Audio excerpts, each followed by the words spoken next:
তিনটে জিনিস খুবই গুরুত্বপূর্ণ। সেটি হচ্ছে শিক্ষা, কর্মসংস্থান এবং দীর্ঘ 17 বছর ধরে যে জিনিসটির অভাব আমরা পরিলক্ষিত করেছি।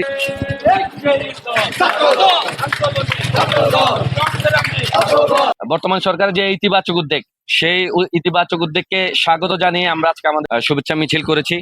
আপনারা নিশ্চয়ই অবগত আছেন, আগামীর বাংলাদেশ বিনির্মাণে তিনটে জিনিস খুবই গুরুত্বপূর্ণ। সেটি হচ্ছে শিক্ষা, কর্মসংস্থান এবং দীর্ঘ 17 বছর ধরে যে জিনিসটির অভাব আমরা পরিলক্ষিত করেছি, যে গণতান্ত্রিক রাষ্ট্র বিনির্মাণ। গণতন্ত্রের যে অভাব সুস্পষ্ট ছিল, 17 বছর পরে সুষ্ঠু নির্বাচনের মাধ্যমে যে নির্বাচিত সরকার গঠন হয়েছে, তাদেরকে গণতান্ত্রিক রাষ্ট্র বিনির্মাণে অবশ্যই দায়িত্বশীল হতে হবে এবং এই সরকার অবশ্যই গণতান্ত্রিক রাষ্ট্র বিনির্মাণে কাজ করবে বলে আমরা আশা করি।